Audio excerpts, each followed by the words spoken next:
Assalamualaikum warahmatullahi wabarakatuh.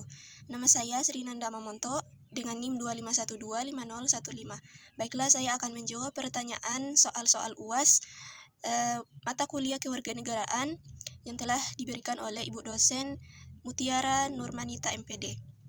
Yang pertama mengenai identitas nasional. Identitas nasional bisa kita maknai sebagai ciri khas atau jati diri yang melekat pada suatu bangsa yang lahir dari proses panjang sejarah, akulturasi budaya, serta kesepakatan bersama seluruh elemen masyarakat. Nah, identitas inilah yang membedakan bangsa Indonesia dari bangsa-bangsa lain yang ada di dunia. Identitas nasional juga sekaligus menjadi perekat persatuan di tengah keberagaman suku, agama, dan budaya yang kita miliki. Contoh identitas nasional Indonesia. Yang pertama itu ada bahasa Indonesia yang berfungsi sebagai bahasa pemersatu di tengah ratusan bahasa daerah yang ada. Kemudian ada Pancasila. Pancasila adalah dasar negara sekaligus pandangan hidup bangsa. Kemudian ada bendera merah putih yang senantiasa dikibarkan dalam setiap upacara kenegaraan sebagai simbol kedaulatan bangsa. Yang kedua mengenai HAM. Apa itu hak asasi manusia?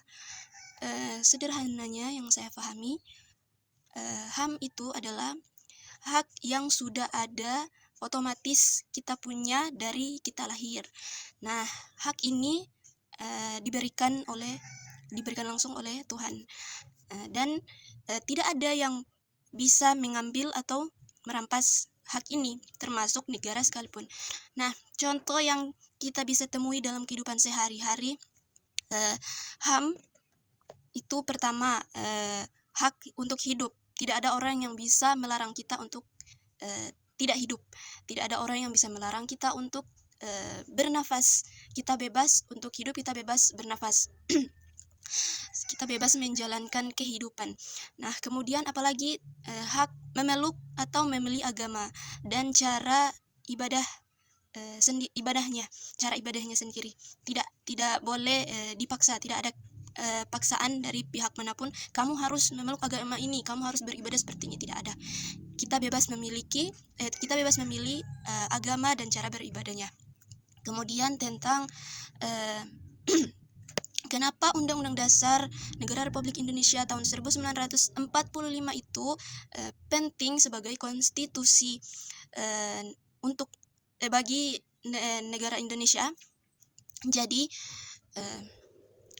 sederhananya bisa dianalogikan Undang-Undang Dasar Negara Republik Indonesia tahun 1945 itu ibaratnya adalah aturan mainnya untuk Indonesia. Semua aturan lain dari undang-undang sampai peraturan daerah harus ikut dan tidak boleh bertentangan dengan Undang-Undang Dasar ini.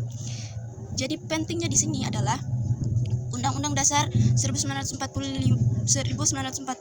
itu semacam menjadi rem untuk pemerintah supaya tidak seenaknya sendiri ketika menjalankan kekuasaan, sekaligus jadi jaminan kalau hak-hak kita sebagai warga negara tetap terlindungi. Coba kita bayangkan kalau tidak ada pedoman yang jelas dan maka bisa saja para pemangku kekuasaan atau para pejabat akan pastinya berbuat sekeenaknya semaunya. Jadi Undang-Undang Dasar 1945 ini seperti fondasi yang membuat negara kita tetap seimbang antara kekuasaan dan hak rakyatnya.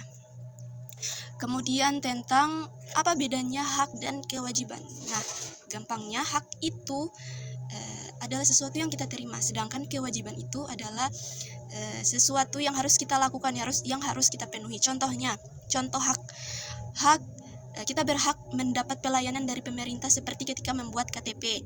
Kemudian hak untuk mendapatkan pendidikan yang layak, hak untuk mendapatkan pendidikan Jadi yang bisa kita lihat itu seperti ada beasiswa seperti itu. Nah, kemudian hak untuk hak untuk contoh kewajiban.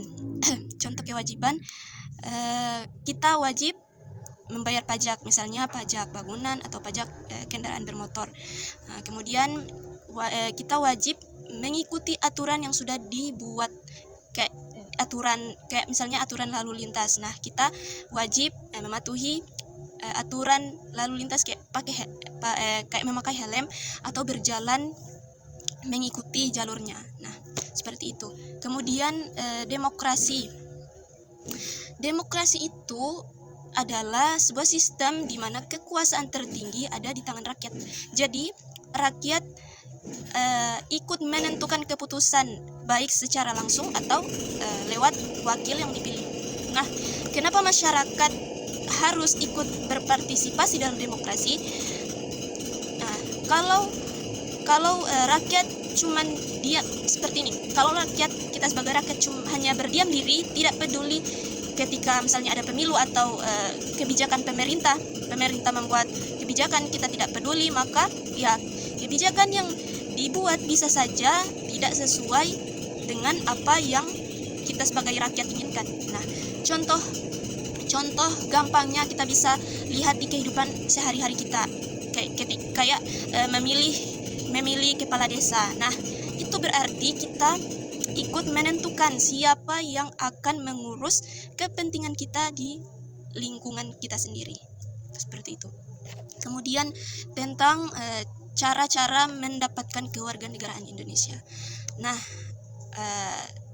yang pertama itu karena kelahiran. Nah, kalau kita lahir dari orang tua yang memang berkewarganegaraan Indonesia, maka otomatis kita akan menjadi warga negara Indonesia juga, akan berkewarganegaraan Indonesia juga kalau orang tua kita berkewarganegaraan Indonesia. Itu karena kelahiran. Yang kedua, kita bisa mendapatkan kewarganegaraan itu ada yang namanya dengan naturalisasi, atau kalau orang asing yang mau menjadi warga negara Indonesia itu misalnya karena menikah dengan orang Indonesia, atau sudah lama tinggal dan bekerja di sini di negara Indonesia, maka dia bisa mengajukan permohonan untuk menjadi warga negara Indonesia. Tentunya ada proses-proses yang harus dilalui yang sudah diatur oleh pemerintah.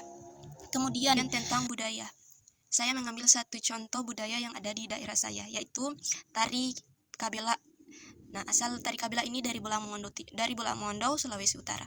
Tarian ini diciptakan pada tahun 1967 oleh Ibu Haja Erna Damopoli. Jadi ciri khasnya tarian Kabela ini adalah tarian penyambutan tamu. Jadi biasanya ditampilkan untuk menyambut tamu yang datang, seperti tamu kehormatan begitu. Uniknya dari tarian ini, penarinya itu biasanya para perempuan yang jumlahnya ganjil, kayak 3 orang, kayak 5 orang, 7 orang. Nah, mereka ini membawa kayak semacam wadah. Nah, ini wadahnya namanya kabela atau boyo-boyo. Kemudian jadi wadah ini, kabela ini isinya apa saja? Isinya itu ada sirih, pinang, kemudian ada cengkeh. Jadi ceritanya dulu, kalau ada tamu yang datang, sebelum membicarakan maksud kedatangannya, tuan rumah itu biasanya akan menyuguhkan sirih pinang dulu untuk sebagai bentuk penghormatan. Nah, dari kebiasaan inilah tercipta tari Kabela ini. Dia biasa diiringi oleh musik tradisional kayak gendang atau suling. Tarian Kabela ini mencerminkan semboyan hidup masyarakat Bolamongondo, yaitu moto tompiaan, moto tabian, bo moto tanoban. Nah, artinya itu kayak saling memperbaiki, saling mengingatkan, dan saling menyayangi. Nah, cara pelestariannya, tari Kabela ini kalau di daerah kami itu masih sering ditampilkan, kayak misalnya di acara pernikahan atau peresmian apa begitu. Kemudian kalau ada kunjungan pejabat pemerintah atau ketika festival budaya, kayak kami ada setiap tahun itu festival Kabela Fest atau festival budaya Pulau Mondong. Nah, kemudian juga tarian ini juga sering diajarkan di sekolah-sekolah atau ada kelompok pemuda atau masyarakat yang mengajarkan tarian ini. Kemudian cara melestarikannya juga kita bisa kayak lewat sosial media, seperti itu. Kita tampilkan di sosial media supaya generasi-generasi selanjutnya seperti kita itu tetap tahu dan bangga dengan budaya daerah kita sendiri. Kemudian tentang bela negara. Nah, bela negara itu adalah sikap cinta tanah air. Sikap kita untuk bagaimana kita mau menjaga bangsa kita, negara kita dari misalnya ancaman-ancaman yang datang. Contohnya, kalau kita sebagai mahasiswa, kita bisa mencerminkan sikap bela negara dengan misalnya kalau di dalam ketika kita menjadi mahasiswa, ya kita belajar dengan serius, karena itu akan menjadi investasi untuk bangsa kita ke depan. Kemudian tidak ikut serta menyebarkan berita bohong atau hoax di media sosial. Nah, berita hoax ini biasanya itu bisa menyebabkan perpecahan di tengah masyarakat. Maka kita sebagai mahasiswa menjaga itu. Dengan bijaksana bermedia sosial, kita bisa mengenali apa itu berita hoax dan bagaimana mencegahnya, atau setidaknya tidak ikut-ikutan menyebarluaskan. Kalau kita tahu itu berita bohong atau berita hoax, kita cek dulu apakah ini benar atau tidak. Kalau memang itu berita hoax, maka kita tidak ikut untuk menyebarkannya. Kemudian apa yang bisa kita lakukan untuk mencerminkan bela negara ini, sikap bela negara ini, juga kita bisa ikut berkontribusi langsung ketika misalnya ada kegiatan kerja bakti di lingkungan kampus atau di lingkungan tempat kita tinggal. Kemudian tentang ciri-ciri negara maju, negara berkembang, dan negara terbelakang. Nah, seperti apa negara maju? Negara maju itu adalah negara yang kita bisa lihat ciri-cirinya. Pendapatan masyarakatnya tinggi, kemudian teknologinya canggih, kemudian pelayanan pendidikan dan kesehatannya itu sangat bisa dibilang cukup bagus ya. Contohnya kayak di negara Jepang. Nah, di negara Jepang itu mereka punya kereta cepat, namanya itu Shinkansen ya, kalau tidak salah. Dan sistem pendidikannya itu memang unggul ya, luar biasa. Kemudian negara berkembang, ciri-ciri negara berkembang itu kita bisa lihat masih dalam proses menuju negara maju. Jadi negara berkembang itu negara yang masih dalam proses untuk menuju negara maju, untuk menjadi negara maju. Nah, pendapatannya ini ya menengah, tapi masih ada ya, gambarannya masih ada masalah kayak kemiskinan dan kesenjangan. Nah, contohnya kayak di negara kita ya, negara kita itu termasuk negara berkembang, negara Indonesia. Nah, di kita itu sudah ada misalnya yang bisa kita lihat ada MRT dan jalan tol. Tapi di beberapa daerah lain masih ada yang susah akses misalnya air bersih. Nah, seperti itu. Dan misalnya pelayanan kesehatan dan pendidikannya itu masih ya di bawah negara maju. Kemudian yang ketiga itu ada negara terbelakang. Jadi negara terbelakang itu kalau dilihat dari pendapatannya itu masih rendah, masih banyak yang mengandalkan pertanian tradisional, dan akses pelayanan pendidikan dan kesehatannya itu masih sangat sulit, sangat susah. Contohnya itu kayak di negara Sudan Selatan. Kemudian dari keseluruhan materi yang sudah dipelajari, yang sudah Ibu dosen ajarkan kepada kami, menurut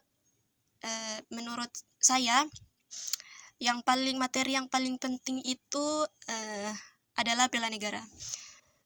Karena dari semua materi kayak identitas nasional, HAM, konstitusi, hak dan kewajiban, demokrasi sampai dengan budaya, itu semua sebenarnya bermuara ke satu tujuan yang sama, yaitu untuk menjaga keutuhan dan kelangsungan bangsa Indonesia, bangsa kita.